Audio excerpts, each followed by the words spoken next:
Ayun na nga ho mga kababayan, viral pa rin ho sa mundo ng social media itong si Erwin Tulfo. Paano ba naman ho kasi mga kababayan? Okay lang daw na baluktutin ang batas para mapagbigyan yung mga 10,000 nagrally sa Luneta at EDSA noong September 21. Mantakin nyo ho, pati itong sekretary ng Blue Ribbon Committee, hindi ho niya napigilan ang kanyang sarili at natawa doon sa mga birada nitong si Erwin Tulfo. At ito naman hong si Zaldico, nako yung mga air asset nitong si Zaldico, pinaghahanap na ngayong mga panahon na to. Ibang klase ho itong mama na to. Talagang meron ho siyang Gulfstream, ha? Gulfstream 350 na nagkakahalaga ng 36 million US dollar. At meron ho siyang dalawang Agusta Westland AW 1398 na nagkakahalaga naman ho ng 16 million kada isa. Meron ho siyang dalawang ganon, pamihira. Di na ho malaman itong mama na to kung saan niya dadalhin yung mga perang di umano sinasabi ng mga kontraktor at mga district engineer na inihahatid o ibinibigay dito sa mama na to. Pero bago lahat ng yung mga kababayan, kung bago lang ho kayo sa PH Update, isang like at isang subscribe, masaya na ho tayo dyan. Sa mga gusto sumali sa ating community, yung join button nandyan lang ho sa baba. At dito rin ho sa video na to, papasadaan ho natin ang mabilisan itong sagutan nitong si BH Party List Representative Roberto Nazal Jr. ha. Ito ata yung asawa ni Mama Bernadette Herrera.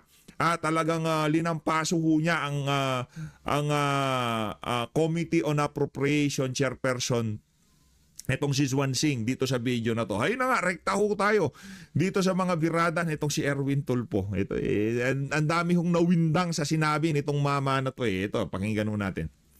And I believe the Secretary of Justice heard that. And I believe Malacanang heard that. Kaya nga po, dito po sa mga kontraktor, mga opisyal, isole. Diyan sa tagpo na yan, medyo okay pa Itong secretary ng Blue Ribbon Committee, tama naman sinasabi ni Eric Sylvester dito. Tama naman sinasabi niya Ninyo ang pera ng taong bayan. Hindi po batas ang pinag-uusapan. Wala ho tayong pakialam sa batas. Sometimes, you have to bend the law to be able to please the people. Mas mataas po ang taong bayan sa batas. Am I right, Secretary Remulla? Natawa na lang ho itong si Kimbo, anak ng toko. Paano naging senador to? Yan kasi, kung tawagin ho yan, Tulfo Justice. Meron ho tayong Court of Appeals, meron ho tayong Supreme Court, at meron ho tayong, kung tawagin Tulfo Law. Diba? Yan hong Tulfo Court, yan hong pinakamataas na korte sa bansang Pilipinas. Anak ng toko, para ho mapagbigyan yung kagustuhan ng iilan, kailangan baluktutin yung batas. Yan ang problema natin dito. Ganyan na ganyan ho ang ginawa nila kay dating Pangulong Rodrigo Duterte. Binaluktot nila yung batas, di nila binigyan ng due process yung mama na naglingkod bilang presidente ng Pilipinas para lamang maparalisa nila ang mga Duterte. Dito naman ho sa isa na to, willing din ho silang baluktutin ang batas para maisisi lahat ng pwedeng isisi sa mga district engineer, mga contractor dito sa isa na to para maabsuelto itong si Marcos Jr. Kayo naman, para naman kami mga bata sa ginagawa nyo na yan. Simple lang naman yan, Erwin Tulfo. Ang gusto nyo mangyari dito, talaga mapagbintangan yung mga kontraktor, yung mga district engineer. Pero base sa ating nakikita dito, ang magiging fall guy ho talaga dito mga kababayan, walang iba kung hindi itong si Zaldico. Nagdudumilat na ho ang mga ebidensya. Mantakin nyo mapahanggang sa ngayong oras na to, ang pasaporte nitong si Zaldico, talagang aktibong-aktibo pa rin. Balita ho natin, papunta ngayong mga oras na to, papunta ho siyang Europa. Diba? Pero kung yan, kalaban sa politika ng administrasyon ni Marcos Jr., mabilis pas alas 4, kansilado ang pasaporte niyan. Pero dahil nga, kaibigan ho siya ni Martin Romualdez, hindi ho pwedeng gawin yan. Dapat ho siyang magpalipat-lipat ng lugar. Meron ho tayong nabasang post sa social media na kung saan makikita na itong si Zaldico, papunta ho sa ibang lugar. Ito, tuloy ho natin. Talagang tinanong pa ho niya itong si tawag dito, itong si Justice Secretary Boying Remulla para lamang ika nga masusugan yung kanyang kabalbalan. Okay naman sana eh. Yung manawagan ka na isuoli, wala tayong problema doon. Mga diskaya, yung mga nakuha nilang lahat ng proyektong nakuha nila sa pamahalaan tapos maraming substandard, hindi gumaganang flood control. By all means, ibalik lahat yan. Dahil pera ho natin yan. Huwag ka masyadong mainit ang ulo, Senator Erwin Tulfo. Hindi lang ho kayo ang Pilipino. Yung ang pagiging Pilipino nyo, medyo questionable pa eh. Kala mo talagang, kung makapagsalita siya, kala mo talagang Pilipinong-Pilipino eh, no? Hindi, kasi marami namang napapabalita na di umano eh. Totoong pangalan nyo, sir, Eric Silvester. Diba? Marami din tayong nababasa na di umano na-infiltrate na ang Senado. Hindi ko alam kung sinong pinatutungkulan yung mga salita na yan, di ba? Pero ang sigurado dito, merong kumalat nung panahon ng eleksyon na di umano kayo daw ho, Senator Erwin Tulfo, hindi naman daw ho kayo totoong Pilipino. Hindi. Ano lang naman yan, mga intriga lang yan. Di umano nga eh. Kaya nga yung yung pinapakita mong ika nga emosyon ngayong mga panahon na to. Itabi niyo ho muna, sir. Wag ho kayo masyadong magpapogi. Si Rodante Marcoleta ang magiging Vice President sa 2028. Kalmahan niyo lang, okay? Wag ho kayong masyadong wag ho kayong sa bagay, pagdating ni VP Sara, sigurado sa kanya na naman kayo magpapakaaso. Yan naman ang style ng mga style yan ng mga tulpo, di ba? Magaling magpakaaso. Nung panahon ni dating Pangulong Rodrigo Duterte, walang ibang magaling na presidente kung hindi si Duterte. Nung dumating itong Marcos, walang ibang magaling na presidente kundi Marcos. Basa na ho ng sambayan ng Pilipino yan. Nakikita na namin kung sino yung ika nga mga tuta, mga panggap kaharap, pagayang kung sino presidente, kung sinong kaharap nilang presidente, sa kanila sila nagpapanggap. Alam na ho, kilatisin ng sambayan ng Pilipino, yung mga senador na kagaya nitong si Erwin Tulfo. Huwag ho kayong masyadong mainit ang ulo, okay? Kung ano-ano mga nasasabi nyo pagka high blood kayo, di ba? Tuloy natin. Wala ho tayong pakialam sa batas na yan. Sometimes, you have to bend the law. Nagulat si Kimboy. To be able to... Teka, anong bendalo? Gumagawa kayo ng batas, tapos kayo mismo hindi susunod sa batas. Ano kayo, mga tanga? Please the people. Mas mataas po ang taong bayan sa batas. Am I right? Hindi, mali. Kaya nga ang batas kailanman yung batas yaan ang sinusunod ng tao. Kasi kung ang tao mas mataas ang batas sa tao, ma-anarchy yun. Anak ng toko, pag nagtipon-tipon yung 10,000 katao, tapos sasabihin mo, dapat kami na masunod kasi kami tao. Malaki problema dyan. Kaya ginawa ang batas para sundin, para lahat dapat sumunod dyan. Walang exemption. Huwag yung sabihin dito sa isa na to, flood control ang issue, kaya kailangan magkaroon ng exemption na pwede nang ika nga kaguluhan. Kung ganun pala, okay lang pala pagsusunugin yung mga pamamahay ng mga congressman na yan. Hindi, kasi kung ang kagustuhan pala ng sambayan ng Pilipino, tanungin natin isa-isa yung mga nagrally kung anong gusto nilang mangyari. O sige,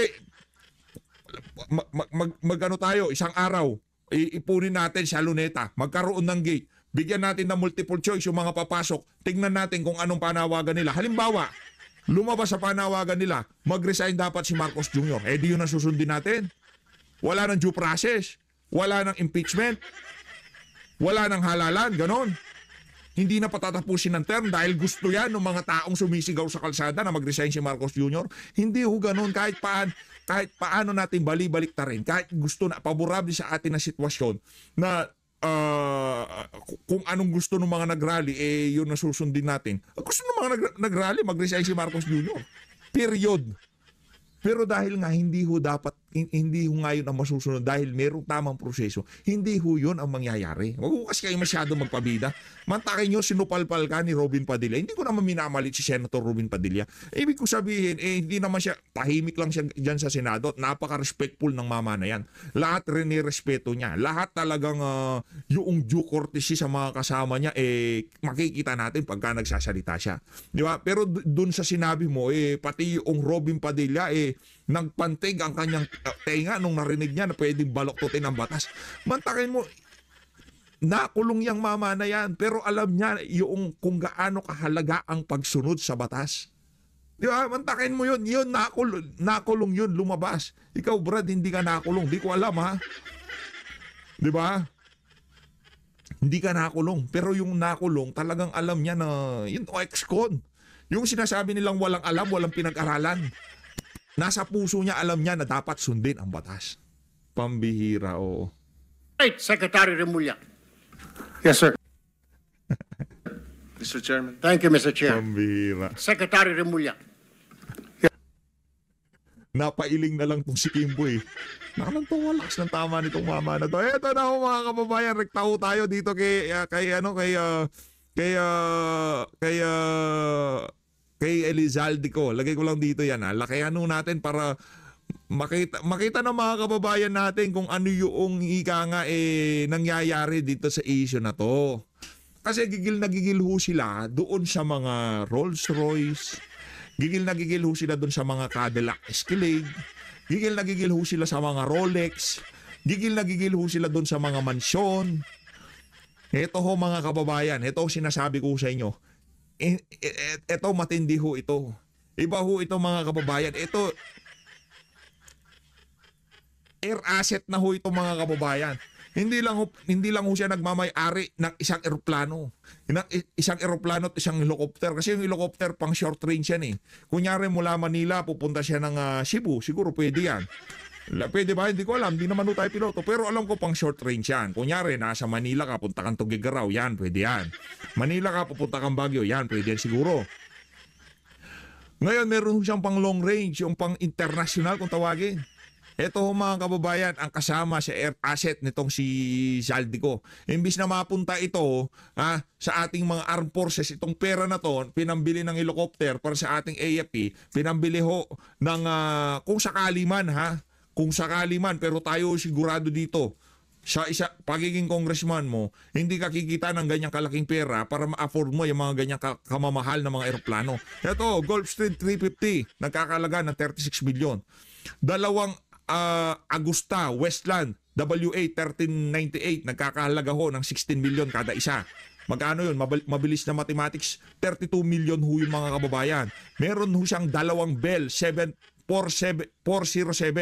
3 million dollars each. 3 million dollars each. Kada isang milyon ho, sabihin na lang natin, 57 million pesos. So dalawa, mahigit ho sigurong ano yan, mahigit 170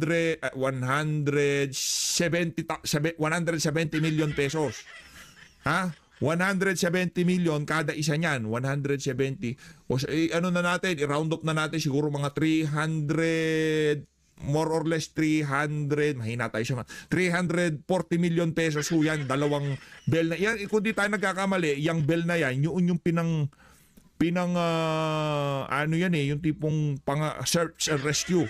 O ito naman ho, pang presidential ata ito Bell 206 B3, nagkakalago ng $630,000. Mahal yung nasa taas, yung 470, hindi tayo nagkakamali, yan yung mga eroplano ho yan ng presidente, eroplano ho yan ng mga ambulansya, mga ambulance helicopter.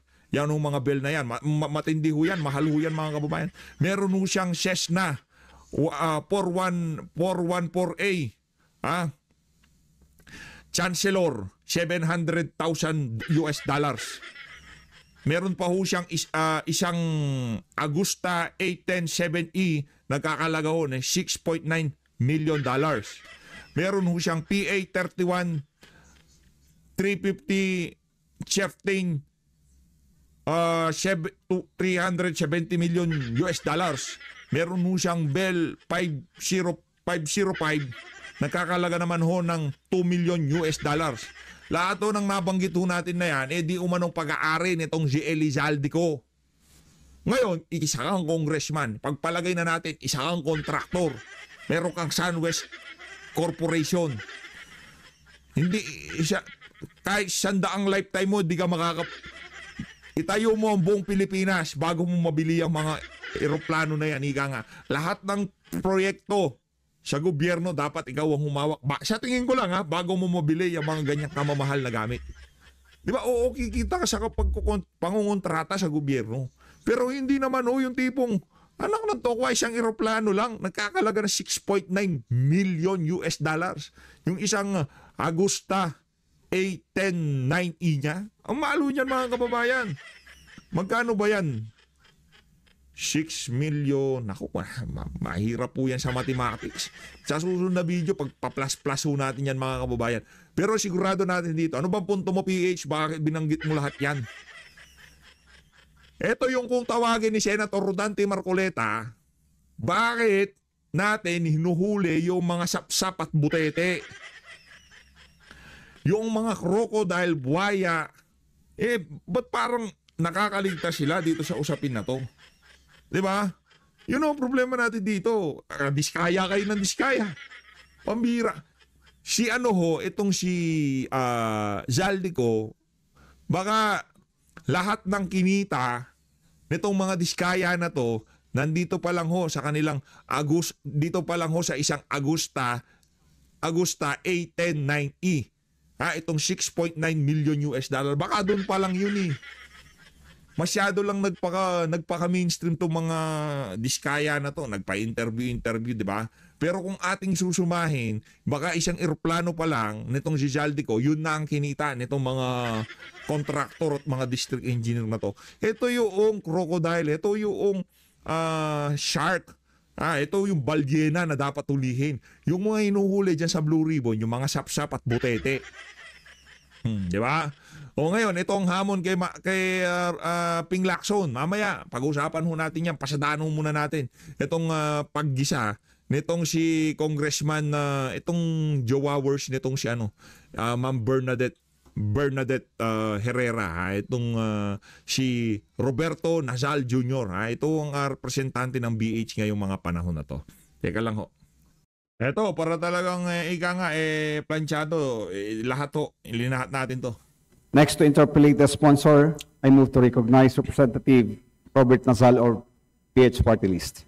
Representative Robert Nazal of Party List BH, you have the floor. Please proceed, sir. Good evening to the DBCC family. Good evening, Mr. Speaker, Madam Sponsor. Good evening po. I just have a few questions. When Congress approves the General Appropriations Act, is it approving one or two authorizations to spend? Just one po, Mr. One. Speaker.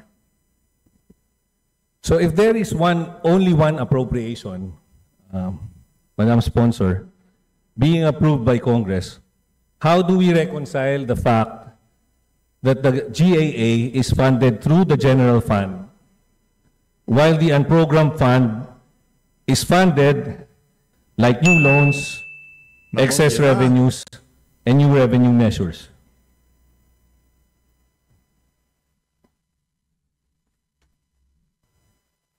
Di ba parang, Madam Sponsor, di ba parang we're authorizing a blank check?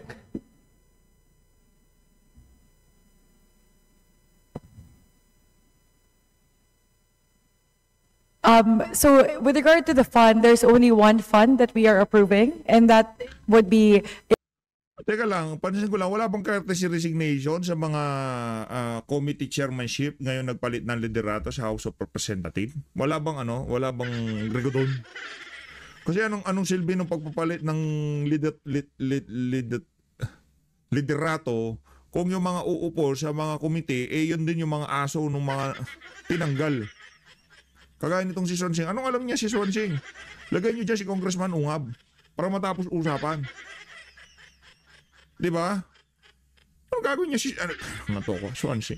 In this case, the 6.97 trillion, 79 trillion pesos in funds, the unprogrammed appropriations does not eat into the ceiling of that amount. So there's only one fund, but there are certain triggers, there are certain parameters that would need to be met in order for a particular unprogrammed appropriation to be allowed for funding. So meron pa rin naman pong different kind of control. So it's not a blank check po. There's a separate authorization for the release of the unprogrammed appropriations.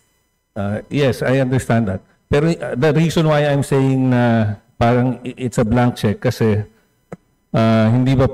hindi naman natin nakikita kung kailan dadating yung excess revenue or magkano yung amount. Hindi na nakikita ng Congress yan. That is Until correct po. it's finally reported. That is correct, Mr. Speaker. So, if there is only one appropriations bill being approved, how do we again reconcile the fact that there are different modes for the release of appropriations? The GAA is also a release document or an allotment order. On the other hand, the unprogrammed appropriations is not a release document. Its release is contingent on the approval of the President. So please explain how we can say that there is only one appropriations bill when there are two different modes of releases or allotment.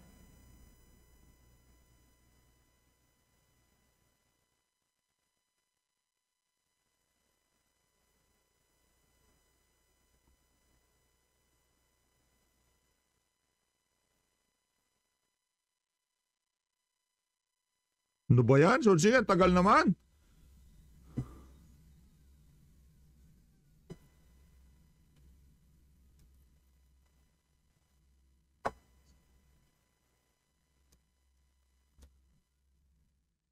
Okay.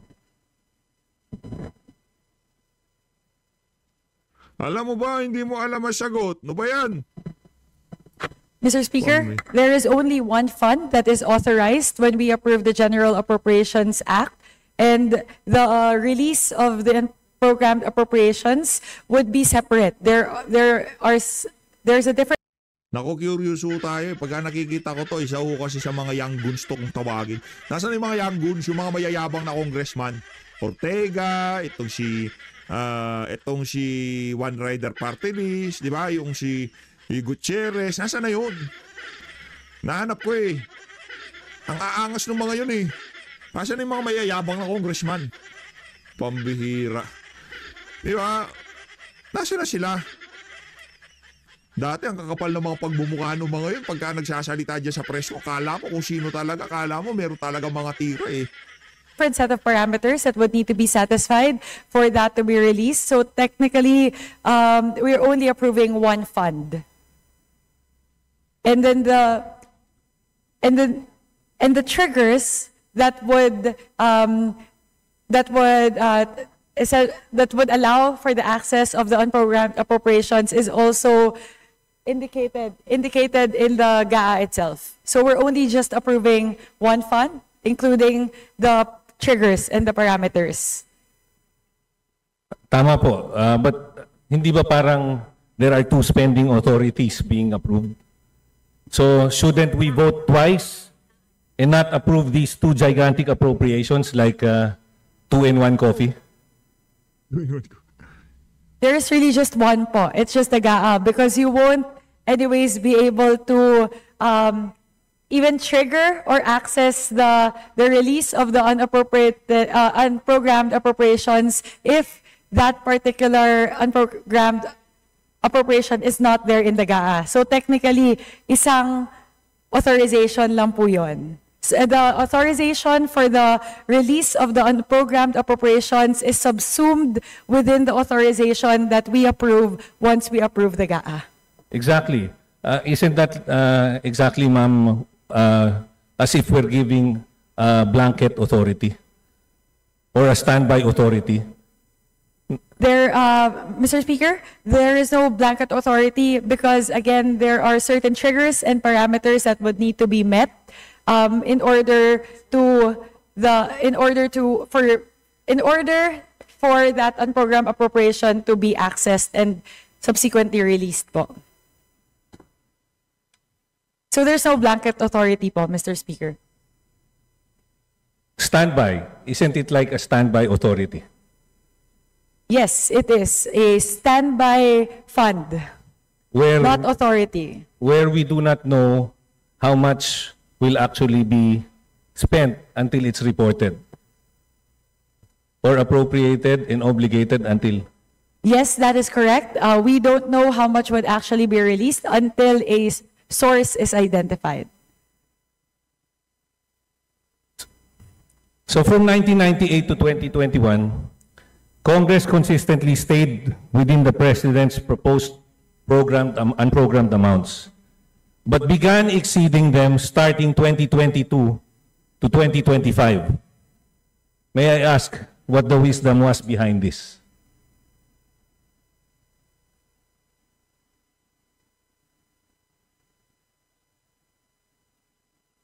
May I ask po for a clarification, Mr. Speaker? Is our distinguished colleague referring to the change or the increase from the NEP amount to the GAA amount of the unprogrammed appropriations? Yes, ma'am.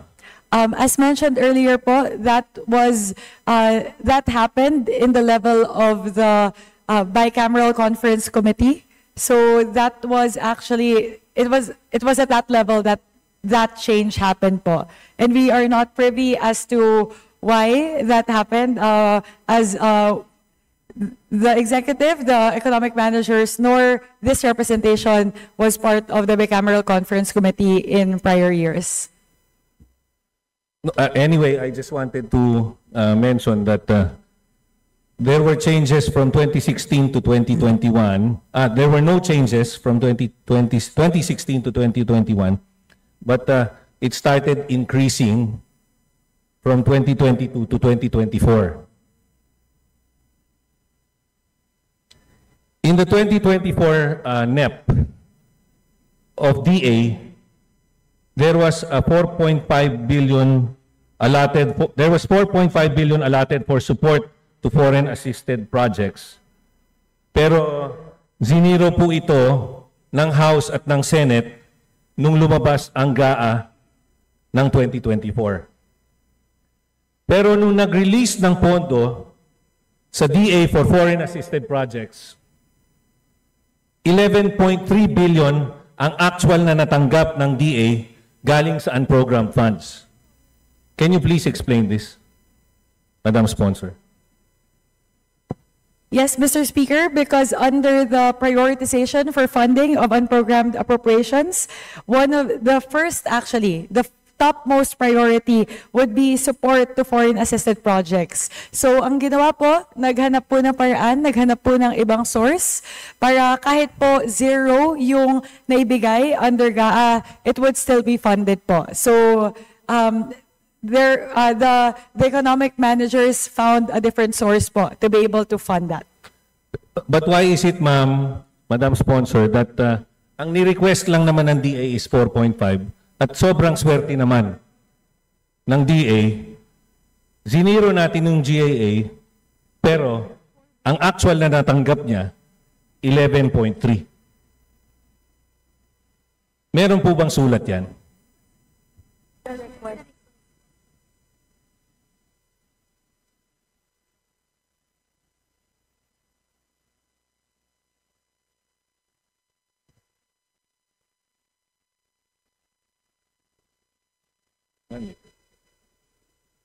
Mr. Speaker, an item in the unprogrammed appropriations is released. The basis would be the special budget request, and the basis would be for the amount that would need to be released would be the amount indicated by the agency, kung magkano po yung request ng agency. So in this case, ang request po would be 9 billion. So that was the amount that was funded, and given that it's a foreign assisted project, which is the topmost priority, yun po ang ibinigay kasi yun po ay priority ng executive. Wasn't the request 4.5? Yun nga po yung ni-request nila sa NEP eh. That was the amount allotted in the NEP, Okay. but the actual request po was 9 billion. What was the wisdom behind ziniro po natin yung GAA?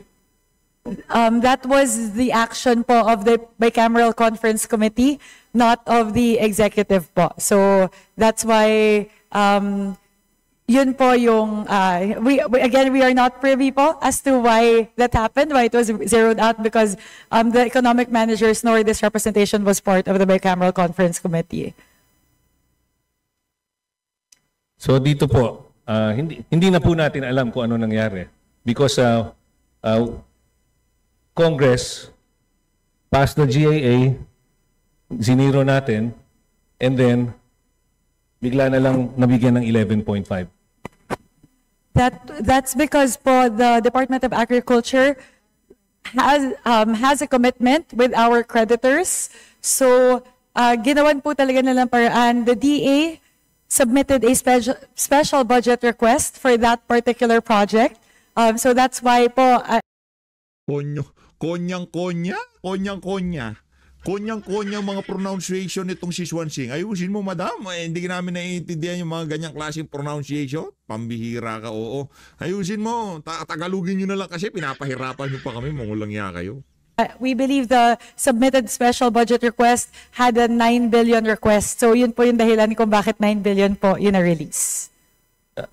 Pwede po bang makahingi ng report on that? On how the 11... Mr. Speaker, the DBM commits to provide this said report to our distinguished colleague. Thank you, Madam Sponsor. Can the DBM release allotments for certain line items to the implementing agency that is in excess of what is approved in the unprogrammed appropriations?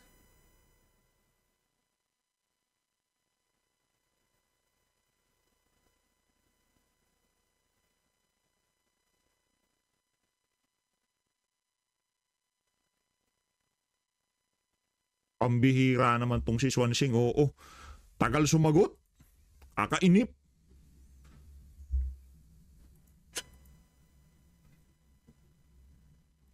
Hirap na hirap eh, no?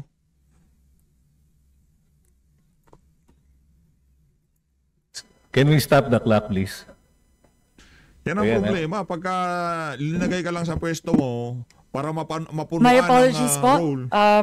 So, it's very possible po that, for example, in the unprogrammed appropriations, in the approved GAA, that the amount is, for example, lang po 5 billion, but later on, the special budget request would contain 9 billion.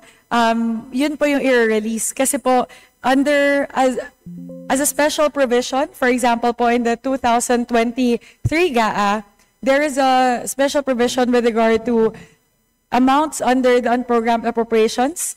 The DBM is hereby authorized to approve the following.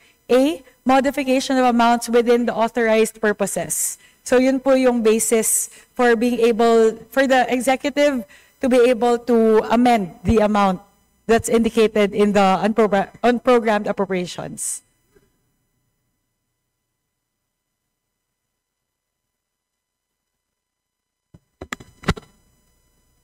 Can you please explain how the public health emergency benefits and allowances for healthcare and non-healthcare workers under the unprogrammed appropriations in 2024 stated an amount of 2.3 billion, but the actual allotment released ay umabot po ng 27.4 billion. So lumobo po tayo ng 25 billion. Can you please explain that, Madam Sponsor? Gusto ko lang po maintindihan.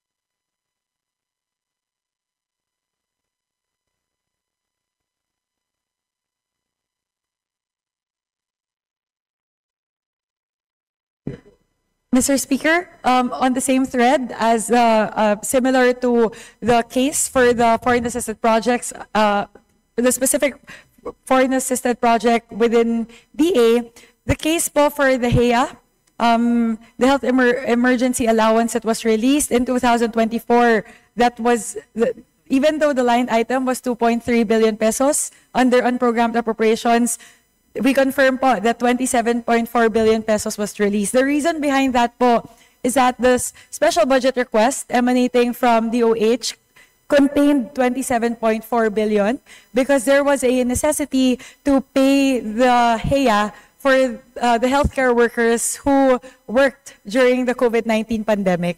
So ano po, the situation necessitated the release of something higher than what was initially budgeted or indicated under unprogrammed appropriations.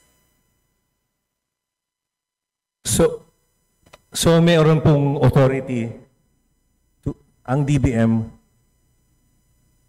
to decide. Yes, Mr. Speaker. As earlier mentioned po, under the special provision for unprogrammed appropriations, DBM is authorized to approve modification of amounts within authorized purposes. Hindi ba po parang blank check na rin yun? Sorry, Mr. Speaker. Come Hindi again. ba po, Madam Chair, isn't that like a blank check also?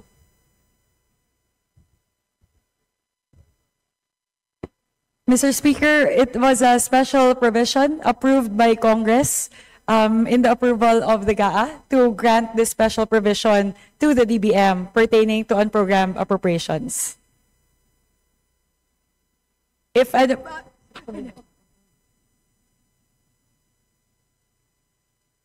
my apologies, Mr. Speaker. But the position of the executive is that it was something that was approved by Congress when the GAA was approved.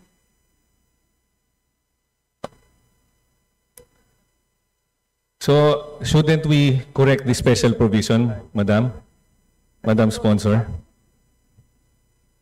Anyway, out of the 531 billion unprogrammed funds of 2024, 244 billion po ang napunta sa DPWH. Of this 244 billion, 155 billion ang napunta sa sagip. Sa napakalaking halaga na 155 billion na ito, magkano po dito ang napunta sa flood control projects?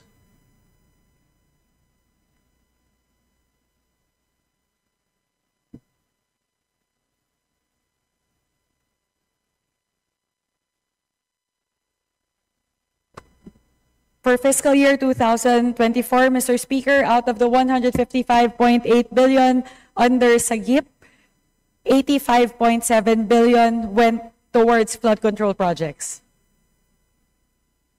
85. 85.7 billion po, yes. Can we have a detailed report on this, please? Yes, Mr. Speaker, this was similar to the request of the Honorable Tino and Honorable De Lima. We will furnish a copy of the detailed list of the flood control projects under unprogrammed appropriations to our distinguished colleague. And also for the whole 531, please.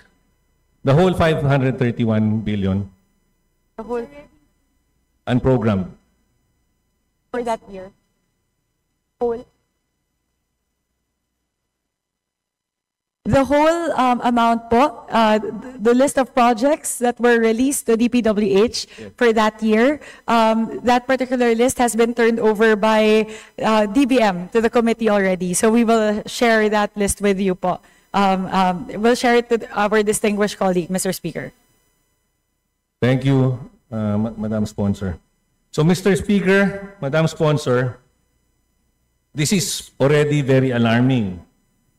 Napakalaki po ng 155 billion na lump sum na binaba sa DPWH na walang detalye. Hindi man lang po natin alam kung para saan talaga yan or ilan lang ang may alam. Hindi biro ang 155 billion na yan. At ito ay naging posible lang dahil meron tayong standby authority. Hindi biro yan. Napakalaking halaguin yan mga kababayan. Amounting to 731 billion as unprogrammed. Ang isa pang nakakatakot dito, Mr. Speaker, Madam Sponsor, ay authorized ang DBM na baguhin ang amount within the authorized purpose ng unprogrammed fund. Appropriation para tugunan ang mga deficiencies sa ibang mga bagay sa unprogrammed funds. I think it's about time na dapat po i-review natin yung sistema na isang approval lang ang kailangan natin gawin or ibigay para maipasa ang GAA. Total, ito naman ang panahon at sumisigaw na po ang mga tao na gusto nila na magkaroon po tayo ng transparency. So, don't you think it's about time, Madam Sponsor, Mr. Speaker, that we do a review of this system ng unprogrammed funds and maybe look into the process of just passing a supplemental budget.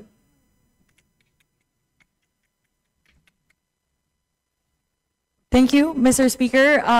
We will consider, I would be happy to have a conversation with Honorable Nazal with regard to the recommendation, particularly around the special provision for the authority of DBM to authorize modifications in the amount. So we would be happy to look at that po to make sure that there are proper safeguards. But there are a lot of documents po kasi even at the moment that are required to be able to access programs under the unprogrammed appropriations, special budget request, certification from the Bureau of Treasury, and several plans po, financial plan, physical plan, monthly disbursement program, and justification and other supporting documents. But we'd be happy po to get in touch with the Honorable Nazal to take a look at the recommendations with regard to this, and we'll make sure po na meron pong detalye yung mga na-release po na mga proyekto at mga pondo under the unprogrammed appropriations from previous years. Meron po tayong detailed breakdown dito. We'll be happy to furnish the same to our distinguished colleague, Mr. Speaker. Ayaw namin yan. Gusto namin yung small committee report. Ayun na nga mga kababayan. Dito na muna tatapusin ang ating reaction video. Maraming salamat to sa pag-support sa PH Update. Mag-iingat to kayo lahat. Palunod natin Pilipinas. Maraming salamat mga kababayan.